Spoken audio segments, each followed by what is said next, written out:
The Sun has an attitude and frequently releases it as solar storms, which regurgitate gobs of plasma amassing with charged particles that can genuinely meddle with satellites, web and GPS on Earth. With all the obliteration these searing fits of rage are prepared to do, might they at some point set off a tidal wave on Earth? The short response isn't straightforwardly. For a wave to be released on Earth, there must be a seismic tremor thundering underneath the sea depths that dislodges water and creates an enormous, super quick wave through the whole water section, as per the National Oceanic and Atmospheric Administration, NOAA. Such quakes are brought about by the very sort of structural plate development that makes volcanoes eject and urban communities shake.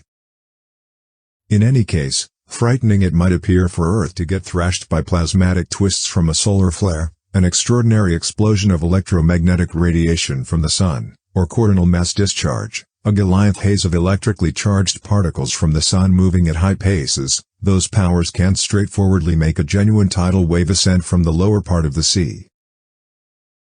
By the by, a few specialists contend that sun-oriented tempests may by implication lead to waves on Earth.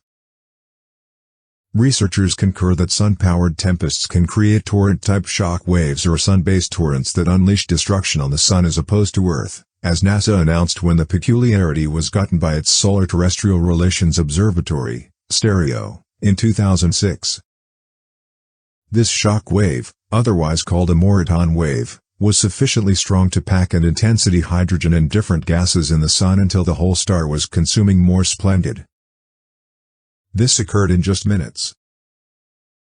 A few sun-based explosions are outrageous to the point that they can transform Earth, a group of scientists found in a recent report in the diary Nature when they uncovered proof of aftermath from one that hit Greenland a while back.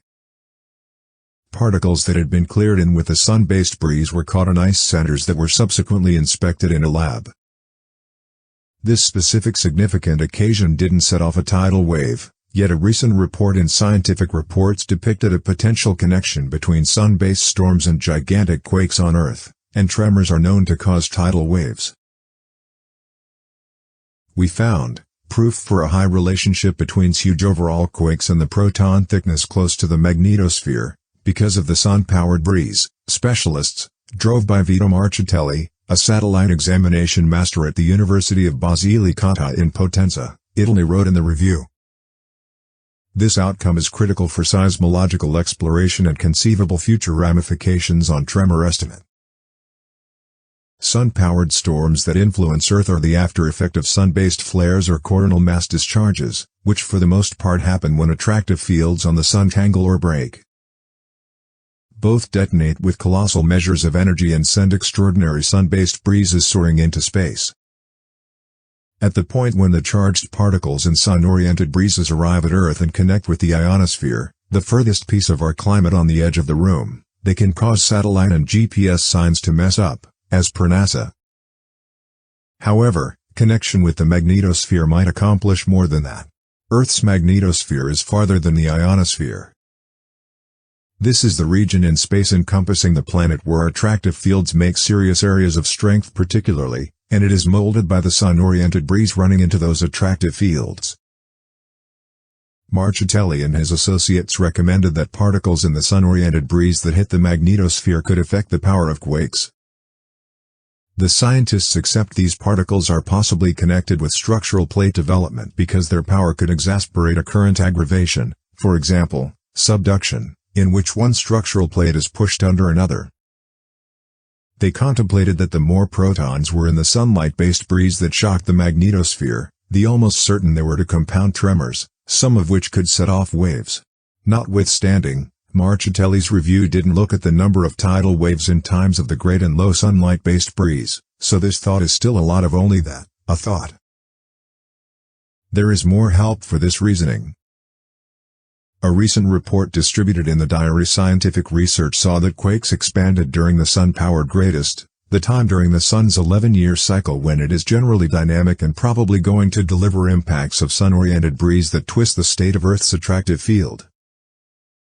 This could come down on the whole by pushing Earth's attractive field against the structural plates that lie underneath, impacting torrents and causing quakes. For the time being, These discoveries are as yet questionable.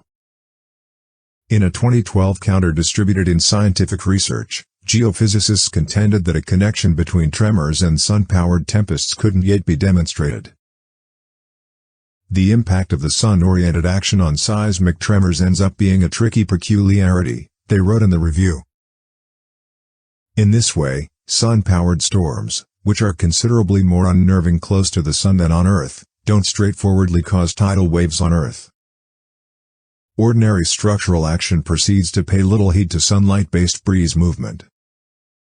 Whether the particles delivered by sun-powered breezes truly can apply any power on plate tectonics, notwithstanding, stays a secret.